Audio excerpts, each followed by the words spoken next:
You're gonna have to come to the charting class for now. Yeah, and you sound far away. Your microphone's bad. That's way better. Yeah, come to charting class. It's under the live stream inside the Discord. Yeah, we'll chat after. All right. All right.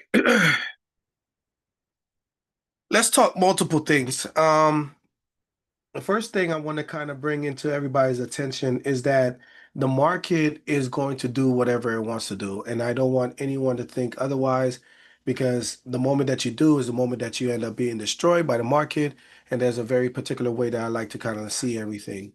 Um, so I want to kind of talk about the new investor relations section. It's going to have a lot of um, more leaps and swing trades inside of there. For example, hey, good afternoon. What's going on? Who's that, Santana? Hey, Santana, I'm gonna mute you. I think you're getting some background noise. But yeah, so when it's all said and done, we got to look at it in multiple facets. So what I want to kind of bring in is UAL. It came in this morning. That's United Airlines. And how I want to kind of like preface this for longer term holds and everything and preparing ourselves properly is that when we're seeing something like that, and I gotta bring in my indicator, Pac-Man. When we're looking for something along the lines of this, right? I want you to be relatively prepared for almost anything. And what I mean by that is look at how this is actually giving us a nice little setup, like it's going to go ahead and continue to the upside, but they had a nice little pullback. But if we look at it, it kind of looks like a bull flag. But how do we separate bull flags from just any other bull flag? Because it could look like freaking Mickey Mouse for all I care, but how do we know that it can actually do what it needs to do, right? So the first thing I want to kind of bring to your attention is we're going to go over to a 2 week chart on this and kind of get a little census of what the market is doing, right? And in UAL, we had a nice little drop off that kind of came from here to here, and they're trying to turn a micro trend into a major trend by pushing this whole entire thing to the upside like this. But we got a whole lot of internal structure that's happening here as the external is trying to figure out what they're going to do next. So let's come over to the 4 hour here, and then you could probably get a little bit of a sense of what's happening here. So that major trend has created a micro trend of that external structure going into the internal structure. And you'll see that we're kind of pushing this bad boy to the downside. Now, could this be pullbacks? Possibly. And if we look at airlines as a whole, it's not something that's going to fall into the tech sector or anything like this. So this can make this very, very interesting for some longer term plays. This is based on a daily report. So this is going to make things very interesting because if that daily can continue and we break out the top, then we should be able to make some money. But when can we break out of the top? So we'll see that there's a lot of micro trending that's happening here, but they're not really getting any real control, right? If we look at it tight, because here's a massive move to the upside, then downside, and then down right here. So if I was to look for a nice little safe entry for us to go ahead and push up, we'll be looking at the pivot somewhere around $95.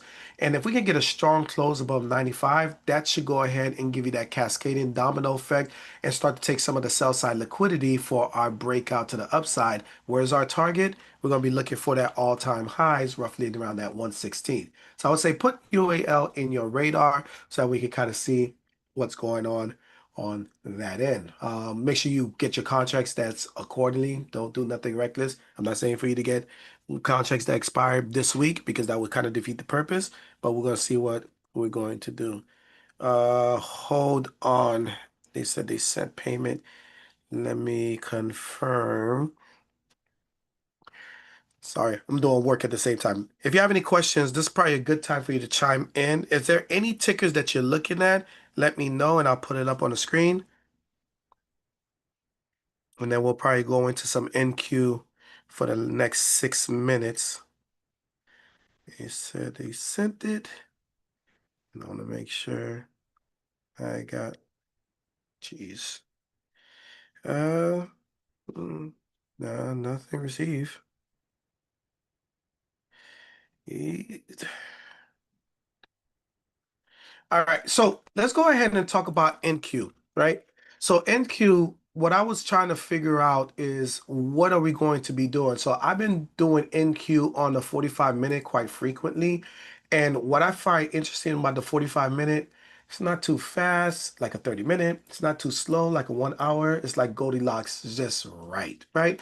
But again, preference on time frames is up to your own personal opinion. And I don't want to tell you that you got to get rid of your indicator or your time frame. But if we look right here, we got a nice little move. Ever since we made those all-time highs, we've been on this downtrend, just literally putting pressure on the uptrend. So where did we come from? So this would be considered the micro trend, right? So let's go ahead and come all the way to April. This is probably the best way of understanding what started this uptrend. We could go further back, but I'd rather just use April for this exercise. And then we can see this is our uptrend that has been continuing. And then we got ourselves a nice little deviation that's happening here. One of the things that me and Javi talk a lot about is what happens with a three deviation. So we can kind of see we're just scrolling and still continuing on to that upside. And then we're just continuing. And if you see, this is actually June and we're still making solid. All right, no problem. I got you. All right. Look at this one. We had a nice little pivot that happened right here. But guess what? We continue to make higher highs. Remember one rule when it comes down to if you ever been to one of my class, there's no such thing as a higher low without a higher high. So we could go ahead and just continue this whole entire thing. And that is where we are relatively at, even though we're continue to make upper highs. But let me zoom in there. These are the pivots that are creating these higher highs. So why am I trying to point this out? Well, the price action that's been happening, especially with November 7th, was we were trying to test this to continue to the upside. In a perfect world, what you want to kind of see is a move to this downside, touch the trend line, and then somehow, some way, when market finally finds its bearing and everything else, it turns around and says, all right, we're just going to go to the upside. I just did the wrong thing. Bear with me. All right. Get that up there. All right.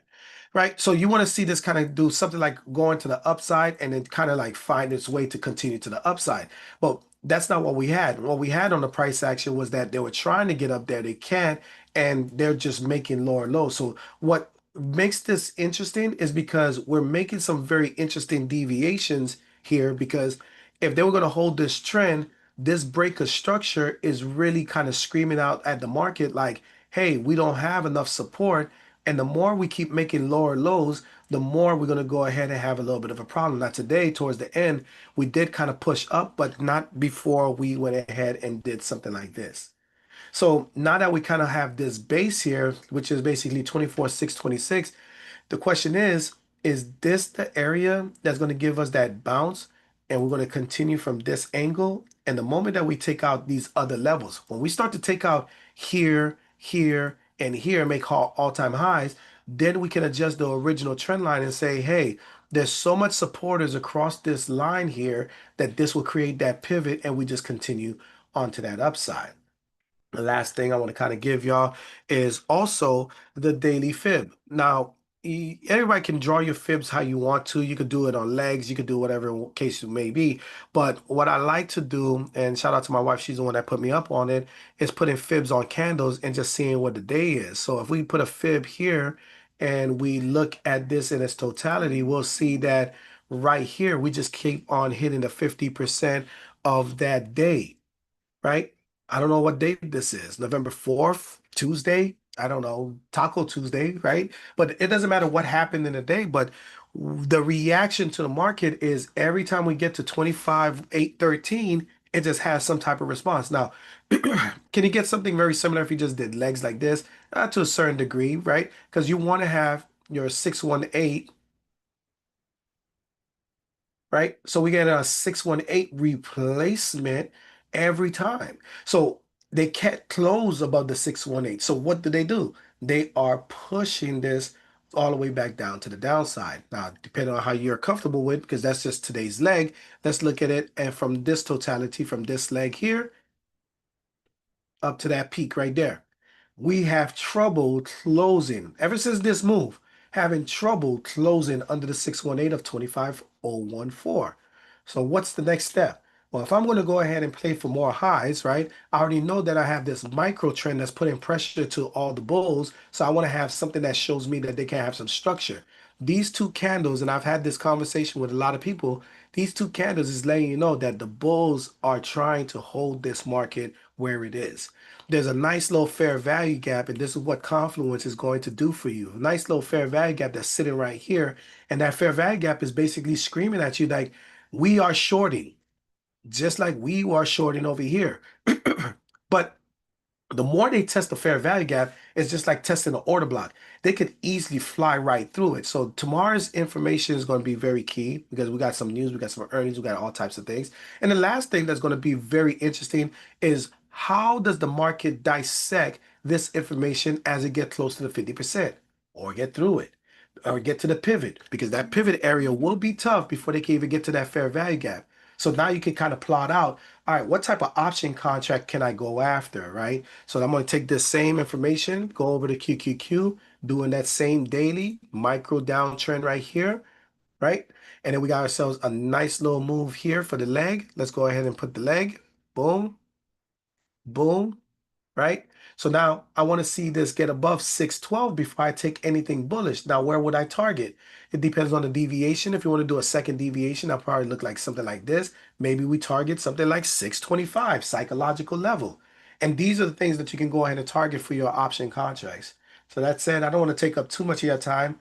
Anyone wants to share their chart, or if there's any questions, someone put in the chat, Celsius, I think that's Celsius, if I'm not mistaken.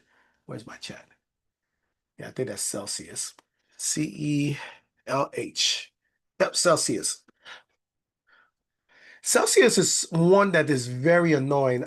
They're right here in in my neck of the woods, and I want to see this thing actually turn into a superstar, especially after this multi-split thing that they did. But it's like there's a roof here.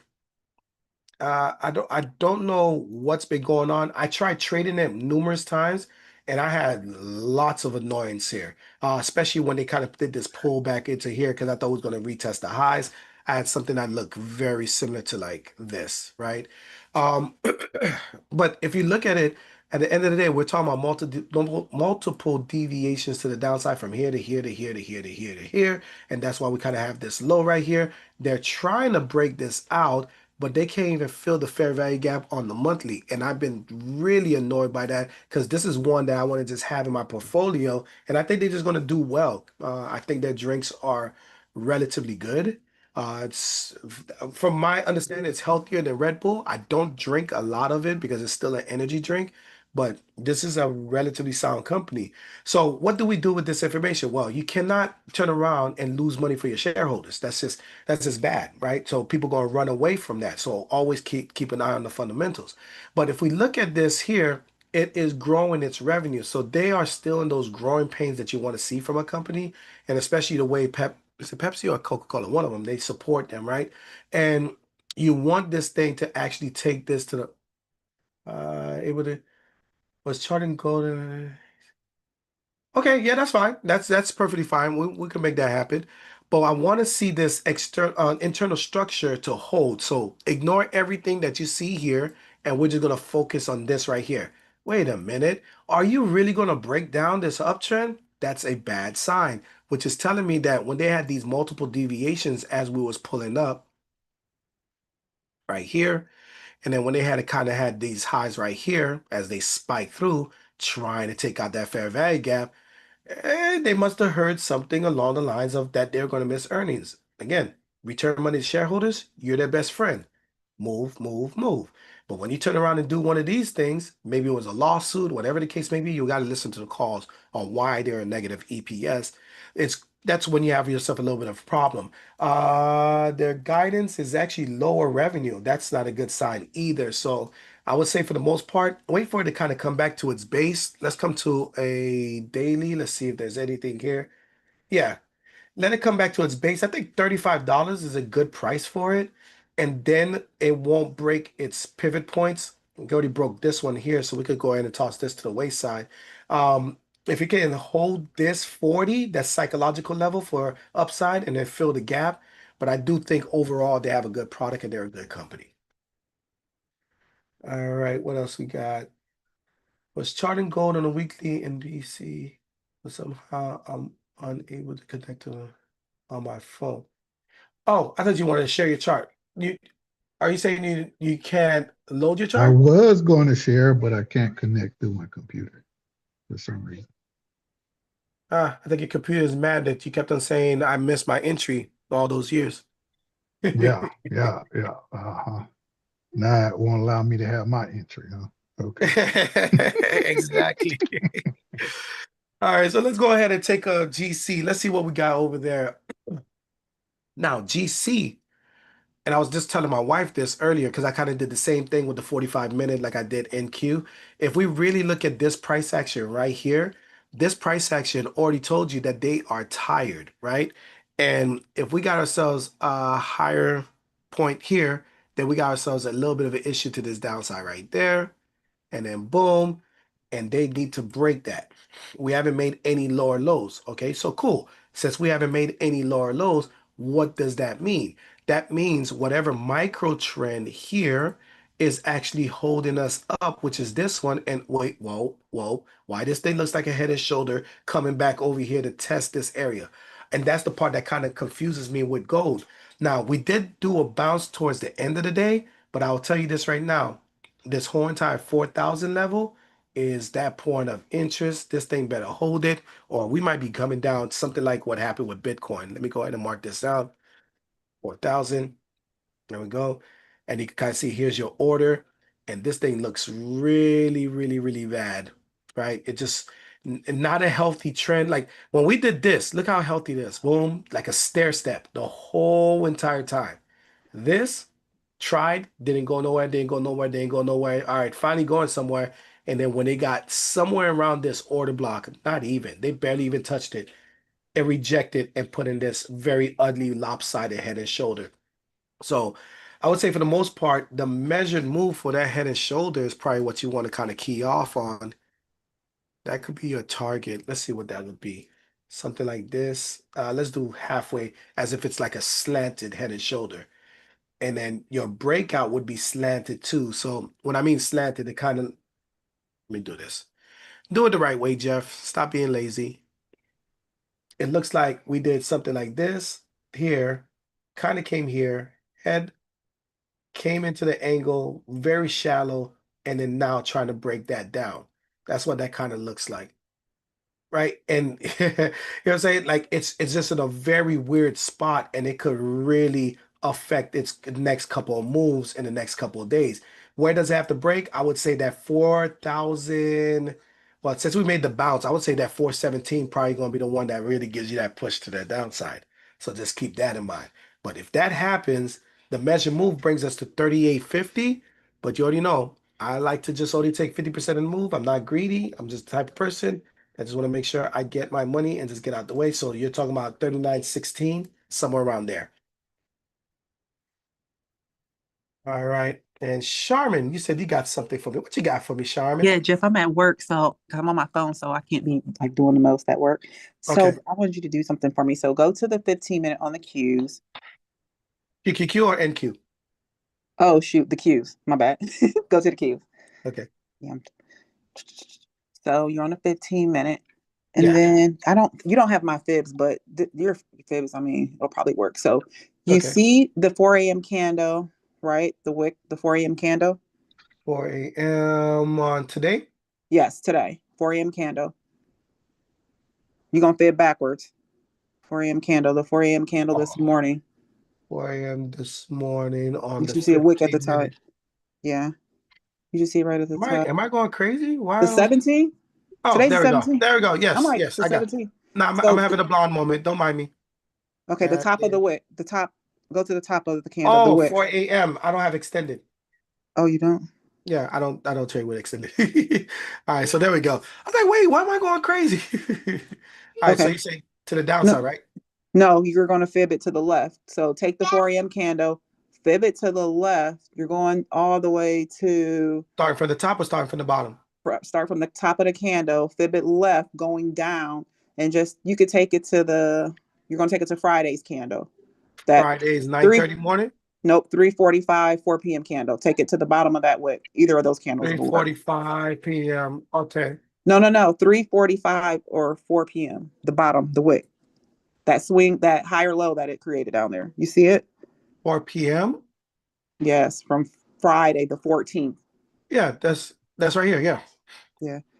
So you took your fibs. So your fibs from the top to the bottom. So you don't have the extensions on, but I do. Oh, you to do. the bottom of the extensions, like negative numbers. Yeah, you gotta have extensions down there. Yeah. All right. What do you need? -1? Well, I'm sorry. yours and well, I don't know how yours is because you don't have mine. Too bad I couldn't share my screen. I'll put a screenshot of it in That's the all good. chat or whatever. So I just put -1 and -127. But Negative two see, point seven. yeah, your fibs don't go all the way down to mine. But pretty much, so you got to have pre-market in there. You want to take it from whatever swing that it created in pre-market, like the high or low, just in whatever direction. But you're always going to be taking it to the left, so you can catch it, Okay. to the right when market's open. So you can see when market open, that 9:30 candle, it went straight down to my fib, the 23% fib, 605.13. Okay. That's where I have a fib at. Do you got a fib there? 605.13. I have one at 5898. Oh, it's not going to work because you don't have my fibs. I Darn, don't have your y'all. fibs, yeah. Well, So it you went. said 605 first? Well, that's my fib, my 23% fib at 23%. 605. Okay, let me put 23%. Yeah. No, I could put it. It's a 23% 23. fib. That's my 23% fib. It's at 605.13. The candle Okay. went to 605.24, so just like a little bit shy of it. But pretty Okay. much, so it'll come in and create, a swing and then automatically reverse to the upside, right? So Yeah. then at 9:45, it went up and rejected the 50 and the 62% fib that I have at the top. That Yeah. candle at 9:45, right? So then once it did that, all you had to do was ride it all the way back down until whatever target you had, because it went back down to recapture all the fibs on the bottom. It'll come Yeah. back up and retest the fibs above and then continue in the trend to go down. And it went all the way down to my 0% fib, which is also in alignment with Friday's ORB box, which is 50% of the box. And that's where we stopped at. The 3 p.m. candle, that's the 50% of Friday's box, where my fib is at as well. I'll have to put a screenshot in there for you guys. Yeah, just send me a screenshot. I'm very curious because I don't So, fib left. I always fib to the right. So it felt a little like riding backwards on a bicycle with. well, because you gotta take the fibs back so you can automatically catch it. I Yeah. mean, that's in my mind, that's how I see it. And it Oh just no, I don't want to break your rules. It works for no. you. So yeah. Yeah. So let me But yeah, see. this bounce right here actually was a very interesting one because it actually hit like a daily level for me because that was our bullish move to the upside, and Mhm. then I was looking for us to kind of like attack this area. Yeah. It just fought with it, like Yeah. really fought So with it. look, go to Friday's 9:30 candle in a 15 minute. Put the box on that candle. Oh, for the opening range? Yep, because that's where we stopped at Yeah, 3 p.m. I and I I bounced. know. Did you see Yeah, that? I noticed that. Yeah, Yeah. I was like, wow, we just came back to the orb, which was my main target. I Hmm. was thinking that we was gonna have trouble getting up, getting below it. So when we kind of came for here this morning, that was my target. That's why I didn't like this bounce. It actually kind of screwed me up on one of my accounts, but that's how the game goes. Like, the market's gonna do what it wants. But this was a nice little M pattern that is extended down. That's what got us down there. Yeah. But yeah, so I did take my percent today. Like I wasn't, being extremely greedy because I'm here at work. So I almost got greedy. I saw 23% and I was like, I know I want 20%, but can we get like 25? That thing showed 25, then went back to 23. I said, I'm taking it. That's it. I'm out. So yeah, I'm trying to stick with my rules so that way I don't break. Yes, I'm doing this like that, the 30% until like, get to, my 1K. But yeah, so I'm Yeah, all in with the compound challenge, y'all. It's going good. that's good. That's good. That's good. All right. Appreciate you sharing. Thank you. All right. Anyone else before we get out of here? We got like about 16 minutes, give or take. Any questions? Any comments? Things that you're looking at or tickers? All right. I'll give y'all another set of tickers. Let me go ahead and get myself back to normal. So on my long-term side, I've been looking at I'm trying to get recession proof. I feel like we're getting to that conversation that it might be a recession. A lot of cash that's out there. I feel like things are being very bubble-ish in itself.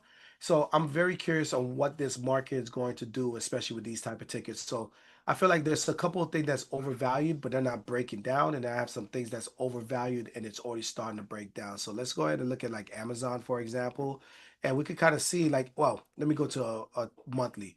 Amazon, for the most part, has been like really trucking and trying to get themselves to higher highs. Then it's not as smooth as some of the other Mag 7s in itself. So when you go to the yearly, and I was having a conversation with a good friend of mine, and he was like, well, I think it's going to finish the year positive. And I was like, not the way we are about to go into the center rally because everything looks like it's trying to get weak. Now, what saves Amazon in my case, if I was to take a bull case on this, it's more consumer staples than it is technology. Now they do have exposure to technology with the AWS system and everything else, but generally speaking, you want to kind of see this thing hold this level. So I would say anything, I'll be bullish if this thing gets beat last year's number, which the high was 233, and right now we're just under it. So I do feel like it's a little overvalued from a PE perspective. If you're into fundamentals, you'll probably understand when I'm talking about that. But it is showing some weakness to this downside. And if this thing flips this candle red again, then we're probably going to be dealing with some consequences, maybe even get into this candle some more. But we are sitting on a monthly fair value gap, and we're very close to the year being ending. So it looks like we got a bullish fair value gap that can continue us to the upside. So this is going to be very interesting as we go through that. Then I got also, oh, sorry, go ahead. Oh, I thought somebody was about to say something. So I also have undervalued delayed and undervalued initiated. So there's some things that are undervalued, like UNH, for example. I think its PE is destroyed only because of its scandal. If you don't know, they had the whole entire healthcare fraud thing that they would have to deal with. And then the CEO or CFO or somebody got shot, and just a whole bunch of crap going on with this company. So if we go over to this chart, you'll see that we're kind of building a base right off this level, which brings us very, very close to 2020 levels. And I don't think we're going to break that down. So I'm looking for them to fill this fair value gap as we build this base. And if you don't know, Warren Buffett is actually inside of this ticker. I think they announced that they're taking a position in UNH, and that's what created the pop roughly around August to September. So I think this is a good one that you can keep an eye on. I think that this downward trend is going to get a lot of pressure going to that upside. Is that a question? Okay. So JD, yeah, this is Anthony. Was someone else saying something? I heard something pop, but I'm not too sure. But go ahead, Oh, Anthony. I was in that one before, and I started seeing things turn around, and I got out. But I had bought some leaps, and I only got them up to like $2,000, and I jumped out. But Uh-huh. I had bought them to next June. So looking Okay. for entry into UNH out for the next couple of years. Yeah. So I'm going to keep my eye on it for sure. Yeah, what I notice is that it on the daily is that this base that we're creating is asking multiple questions. Can we hold this level? Actually, it's right here, right under here, right? So now we got some selling pressure, and it could be just the fact that they just came for the gap, and then they're trying to see where they can save some money. I would say it might reject the gap. That might be your entry as we get to 294. But again, Warren Buffett's in it. Maybe he'll get the discount when it gets to like 302, 300. So I would say keep an eye on those levels. Dividends payout is what you want to wait for because after dividends usually drop, after dividends usually drop, after dividends usually drop, I could do this all day. After dividends usually drop. So I would say wait for that drop to happen after December 8th and see if this is going to give you a nice little base somewhere around 301, 299, something like that. Oh, it's Christopher. He got No, his I phone. definitely would. Yeah. But go ahead. Yeah, I'll definitely keep an eye out for that. Yeah. Yeah, it's a good company. Folks, big companies don't just fall off of a cliff. Well, unless you're Citibank on the yearly. Yeah, this was housing bubble crap. That's pretty bad. But UNH is not on that league because they were not being forced to divest like that. So I would say for the most part, this is a good company. They just gotta get through their lawsuit, their investigation, and then they should be fine. All right. Any others? Last call for alcohol? Oh no, I wanted to tell you guys too. I don't know if anyone uses Top Step X for, their futures accounts, but no official word just yet. But Top Step is going to be making an announcement, I guess maybe next week or maybe the end of this week about no activation fee for accounts, like a holiday special or something like that. So Oh, like just Black Friday special? yeah, they're going to be doing something where not going to be an activation fee. So so if you trade with Top Step X, kind of just keep an eye out, ears open for that. No, I appreciate that. Mm-hmm. Absolutely, absolutely. All right. I think we kind of covered everything. Healthcare sector isn't going anywhere. Therefore, probably safer route is XLV. Absolutely, especially if you're doing an investment and you're slowly scaling in. XLV is like one of my babies when I first started trading. And help. All right. Well, yeah, so I'm looking for this to kind of get a little bit higher on itself. But again, there's Johnson and Johnson in here, Eli Lilly. Now, Eli Lilly is one of the ones that I have a lot of question marks on. They were trying to get to the 1K, and it does look like a bull flag breakout, but I think it might struggle to hold this because this thing kind of reminds me on how Netflix was trying to get above. Ah, I forgot they already split. Urgh. But anyways, kind of like that move that it was trying to make, but a little bit further out. But this is not a breakout, but they're in their breakout, just like something like this. So I don't know if their breakout is not going to go far enough and it's going to pull back, kind of like what happened with Netflix here, especially with that 1,000 mark. So just keep that in mind when you're dealing with XL. I mean, with Eli Lilly. So XLV, good company. I do like them. Damn, there's another one that I am looking at. I'm trying to think of the name.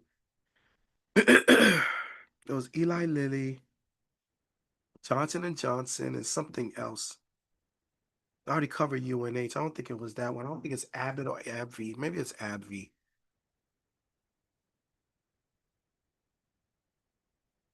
Maybe it's AbbVie. Oh, yeah, I think it's AbbVie. This thing has been just pure vertical for the most part for a long period of time.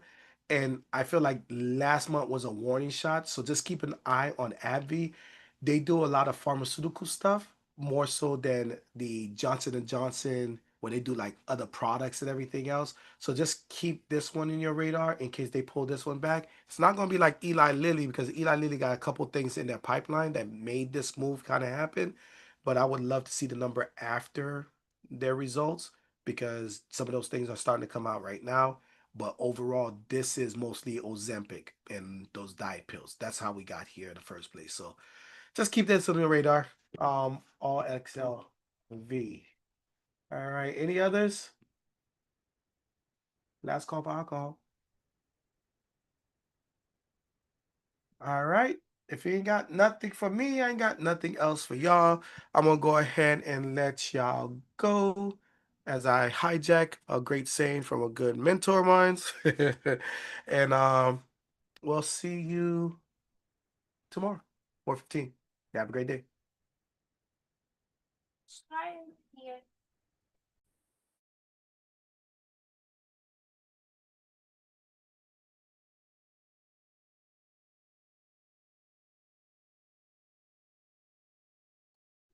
Thanks, JD.